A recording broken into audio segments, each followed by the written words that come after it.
20 weird facts about The Godfather you didn't know. Before we begin, understand this. The Godfather was never supposed to exist, and if it did exist, it was never supposed to look like this. What you're about to hear is not just trivia.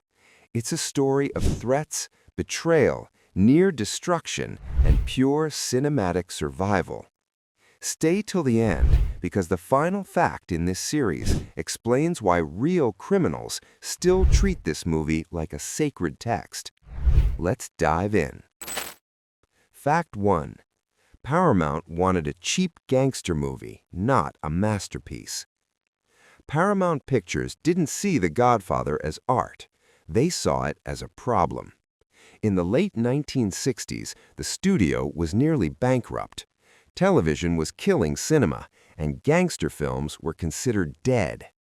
When Mario Puzo's novel became a bestseller, Paramount bought the rights cheap, assuming they could rush out a low-budget crime movie and move on. Their original plan was brutal. Film it for under $2 million, shoot it quickly, cast unknown actors, set it in the 1970s to save money on period details, release it quietly. To them, this was pulp, disposable entertainment. What terrified Paramount most wasn't violence, it was Italian identity. Executives feared backlash from Italian-American groups and wanted the mafia element toned down or removed entirely. At one point, they demanded the word mafia be banned from the script. Yes, a mafia movie where mafia couldn't be said. They didn't want tragedy. They didn't want Shakespeare. They wanted a forgettable gangster flick. Instead, they accidentally financed one of the most powerful films ever made. Fact 2. Francis Coppola was hired because he was weak. Francis Coppola wasn't hired because Paramount believed in him. He was hired because they believed they could control him. Coppola was young, Italian-American, deeply in debt, and had just come off commercial failures. Studio executives believed he would say yes to everything. They expected obedience, not vision. But Coppola hated the book. He thought it glorified criminals and cheapened Italian culture. He only accepted the job because he was drowning financially and needed to support his family. And from day one, the studio wanted him gone. They hated his slow pacing. They hated his obsession with family. They hated his insistence on authenticity. They hated that he wanted the movie to feel old, tragic, and operatic. Executives wrote memos calling him indecisive, too intellectual, incompetent. During production, Coppola lived in constant fear of being fired. Every night, he went home convinced he wouldn't return to set. Ironically, that fear shaped the movie's tension, the anxiety, the quiet dread, the feeling that everything could collapse at any moment. That wasn't acting, that was real. Fact 3. Marlon Brando was considered box office poison. By 1971, Marlon Brando was a liability. Once hailed as the greatest actor alive, he had become notorious for showing up late, refusing to memorize lines, mocking directors, destroying budgets. Paramount executives refused to cast him as Vito Corleone. They banned his name outright. Their logic was simple. Brando was unpredictable, overweight, expensive, and finished. Coppola fought back.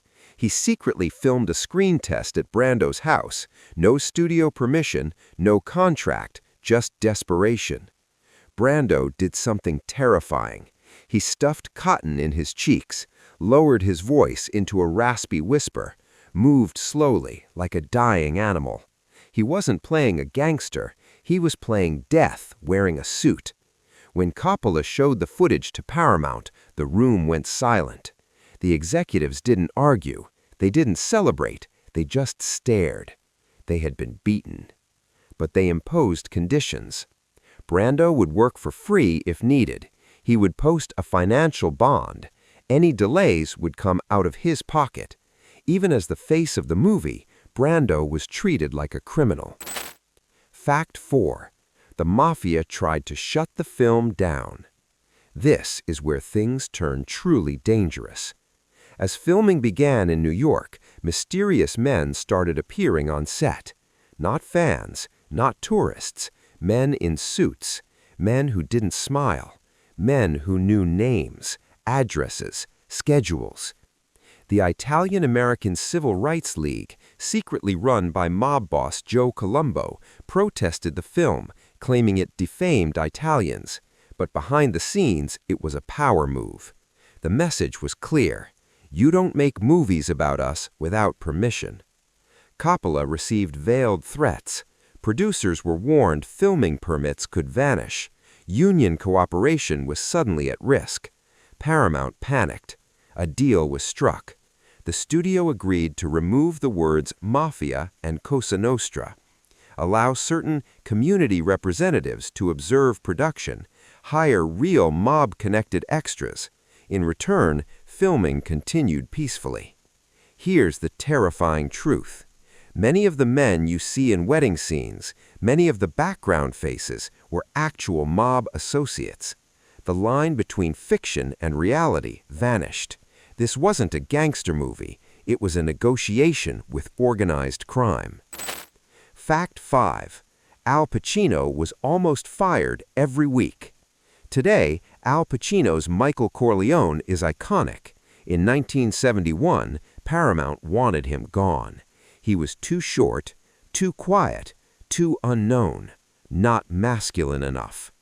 Studio executives wanted Robert Redford, Ryan O'Neal, or Warren Beatty, blonde, famous, safe. Pacino's performance terrified them, not because it was bad, but because it was subtle. He didn't explode, he simmered. Every week, Coppola received notes demanding Pacino's removal. One executive allegedly said, "He looks like a waiter." Coppola refused. He understood something they didn't. Michael Corleone wasn't a gangster yet. He was a civilian becoming a monster. Pacino played Michael like a soul slowly shutting down. When the dailies finally showed Michael's transformation, the restaurant murder, the cold stare, the studio fell silent. By the time they understood Pacino's genius, it was too late to stop him. Cinema history had already changed. Fact 6. The famous horsehead was almost real. The horsehead scene traumatized audiences worldwide. What most people don't know is how close it came to being real. Originally, the production planned to use a realistic prop, but Coppola wanted absolute authenticity. When the art department struggled to create something convincing enough, someone made a phone call to a nearby slaughterhouse. They had a real horsehead, recently killed, meant for disposal. It was legal, it was fresh, and it was horrifying. When the prop team placed it in the bed, crew members reportedly left the room. The smell alone was overwhelming. No one warned the actor beforehand. The scream you hear on screen, that wasn't acting. That was genuine shock and revulsion. Afterward, several crew members demanded changes to safety rules. Coppola defended the decision by saying the scene demanded truth. That decision cemented the film's reputation, not just as violent, but uncompromising. Fact 7. The oranges were never planned until death followed them. The oranges. Once you notice them, you can't stop. Oranges appear before assassinations, betrayals, deaths, power shifts. Here's the truth. They were never in the script. The symbolism emerged accidentally. Coppola used oranges to add color contrast to dark frames, nothing more. But during editing, he noticed something disturbing. Every scene with oranges led to violence. Vito collapses buying oranges. Assassins appear near fruit stands. Power changes hands shortly after. Instead of removing them, Coppola leaned in. The oranges became a silent omen, a visual whisper that something terrible was coming. Viewers sensed it subconsciously, dread without explanation. It's one of cinema's greatest accidents, a symbol born from lighting decisions transformed into myth. Even today, filmmakers copy it, but none ever make it feel as fatal. Fact 8. The baptism scene was edited like a war crime. The baptism montage is considered one of the greatest sequences in film history. What you don't see is the psychological warfare behind it.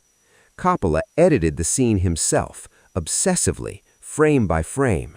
He demanded that each murder feel ritualistic, violence be clean, cold, unavoidable. The church feels suffocating, not holy. He deliberately slowed the pacing. The murders aren't fast, they're inevitable. Executives were horrified. They wanted quicker cuts, less brutality. He told them, "This isn't violence, this is judgment." The juxtaposition of baptism vows and executions wasn't just clever editing, it was Coppola's statement on power, how morality collapses when authority feels justified. Some early viewers felt physically ill watching it. That was the point. The scene wasn't meant to excite, it was meant to condemn. Fact 9. The studio thought the film was a disaster until the last 20 minutes. During early test screenings, Paramount executives were furious. They complained, too slow, too dark, too much talking, no hero. Audience members were confused. Some walked out. Then the final act played. Michael's transformation, the murders, the cold final door closing on Kay. Silence. The same executives who demanded cuts suddenly said nothing. One reportedly whispered, "Oh, that's the movie." Everything clicked at once. What seemed slow was deliberate. What seemed boring was inevitable. What seemed indulgent was operatic structure. They realized too late that Coppola had been right all along. The movie didn't explode, it concluded, and that terrified them more than gunshots ever could. Fact 10. The final door shot destroyed the studio's moral comfort. That last shot, Kay standing outside, the door closing, Michael becoming unreachable. Paramount begged Coppola to change it. They wanted a softer ending, redemption, a hint of hope. Coppola refused. He said the door wasn't closing on Kay, it was closing on the audience. We were no longer allowed inside the moral illusion. We had watched the corruption and could no longer deny it. That single shot did more damage than any violent scene. It told viewers, you stayed, you watched, you understood. Now live with it. Many studio executives walked out of the screening unsettled. They had funded something they could no longer control. Fact 11. Coppola suffered a mental breakdown during editing. Editing The Godfather nearly destroyed Francis Ford Coppola. He isolated himself in the editing room for months, watching the same scenes over and over again. The pressure didn't come only from Paramount, it came from himself. Coppola believed he had made a mistake. He feared the film was too slow, too long, too indulgent, too quiet. Executives demanded cuts daily. Friends stopped visiting. Coppola stopped sleeping. He lost weight. He smoked constantly. His notebooks were filled with obsessive notes about rhythm, silence, and moral decay. At one point, Coppola reportedly said, "I've ruined my career. This film is boring." He collapsed emotionally under the weight of expectation. What saved him wasn't confidence, it was stubbornness. He kept editing not to make it better, but to make it honest. The calm, deliberate pacing wasn't a flaw, it was a confession. Fact 12. The FBI quietly monitored screenings. This sounds like conspiracy. It isn't. As The Godfather prepared for release, law enforcement agencies became uneasy. The film portrayed organized crime with unprecedented realism, not glamour, but structure, discipline, and loyalty. The concern was simple. Would criminals recognize themselves? The FBI didn't publicly intervene, but private reports later revealed agents attended early screenings. They watched audience reactions closely, especially among known organized crime figures. What they observed disturbed them. Mobsters weren't offended, they were impressed. The hierarchy, the language, the rules, the respect. It wasn't fantasy, it was familiar. The fear wasn't that the film glorified crime. The fear was that it clarified it. Fact 15. Real mob bosses treated the film like a manual. After release, something strange happened. Real-life criminals began quoting the movie. Not jokingly, not ironically, seriously. Lines like, "Never tell anyone outside the family what you're thinking. It's not personal, it's business. A man who doesn't spend time with his family." These weren't just lines anymore, they became principles. Former law enforcement officials later confirmed that organized crime figures adopted language, gestures, and even rituals inspired by the film. Meetings became quieter, public behavior became more restrained, violence became more calculated. The irony? The film was meant as a tragedy, a warning on moral erosion. Instead, it became a cultural blueprint. Coppola was horrified when he realized this. He had humanized monsters, and in doing so, accidentally mythologized them. Fact 14. Actors feared backlash after release. Several cast members were genuinely afraid after the film's success. They worried they had crossed an invisible line. Actors playing mobsters began receiving strange compliments, not from fans, but from people who spoke too knowingly. Some received invitations they declined. Others noticed unfamiliar faces lingering near theaters. Nothing explicit happened, but the tension was real. One actor later said, "I felt like I'd stepped into something I wasn't meant to understand." The film didn't just portray power, it attracted attention from power. Hollywood had rarely brushed so close to the real underworld before, and the boundary felt thinner than anyone expected. Fact 15. Critics didn't know how to react at first. Today, The Godfather is universally praised. At release, some critics were confused. They expected a crime thriller, a moral lesson, a clear hero. Instead, they got something unsettling.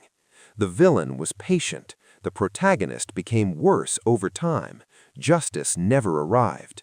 Some critics accused the film of romanticizing criminals, lacking moral clarity, being emotionally cold. Others recognized something revolutionary. This wasn't a crime movie. It was a family tragedy disguised as one. Over time, the confusion faded, replaced by awe. Critics realized they weren't meant to judge the characters. They were meant to watch the corruption happen and feel complicit for staying. Fact 16. The Oscars didn't know how to handle the film.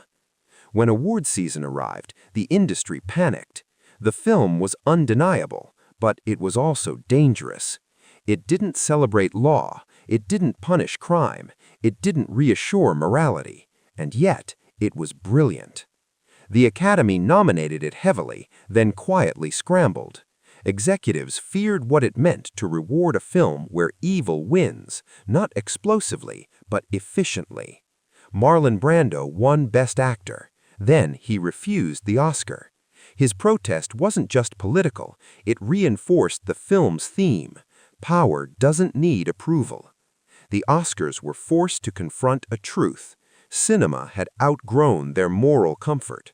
From that year onward, darker, more ambiguous films gained legitimacy. The door didn't just close on Kay, it closed on old Hollywood innocence. Fact 17. Coppola never recovered emotionally from the film. Success didn't heal Coppola, it hollowed him out. After The Godfather, he became obsessed with control, budgets, final cuts, creative authority. He feared being cornered again. That fear drove him to extremes. He risked everything on later films. He went into debt. He fought studios endlessly. Friends noticed a change. The man who once feared being fired now feared being owned. He had seen how art came to destruction when power intervened, and he never trusted the system again. The film gave him immortality. It also gave him paranoia. Fact 18. Hollywood began copying the wrong lesson. Studios learned the wrong thing. They saw violence, crime, mafia mythology.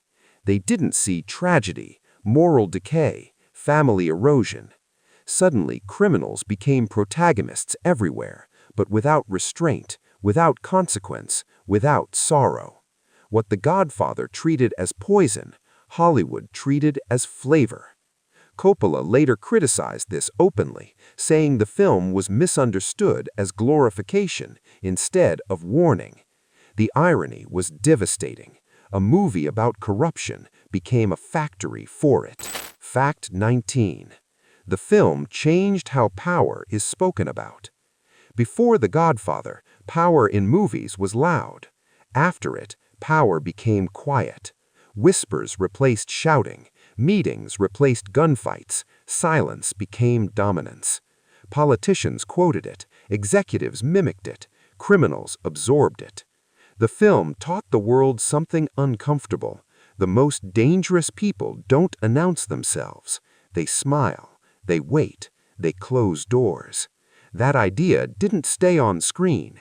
It leaked into reality. Fact 20. The final truth. The film is a warning we ignored. This is the most unsettling fact of all. The Godfather was never meant to be admired. It was meant to hurt. It shows how a good man becomes a monster without noticing, how love becomes justification, how tradition becomes excuse, how silence becomes complicity. And yet, we quote it, we idolize it, we celebrate it. That doesn't make the film wrong. It makes us exposed. The true genius of The Godfather is that it doesn't condemn you, it lets you stay and asks quietly, how long before you close the door too? The Godfather wasn't supposed to work. It wasn't supposed to survive. It wasn't supposed to define generations. But it did, because it told the truth in a whisper, and whispers last longer than screams. If this documentary made you see the film differently, if you felt uneasy instead of entertained, if you realized this story isn't really about gangsters, subscribe now for more deep-dive film documentaries that expose what cinema hides behind greatness. Because the greatest films don't just change movies, they change us.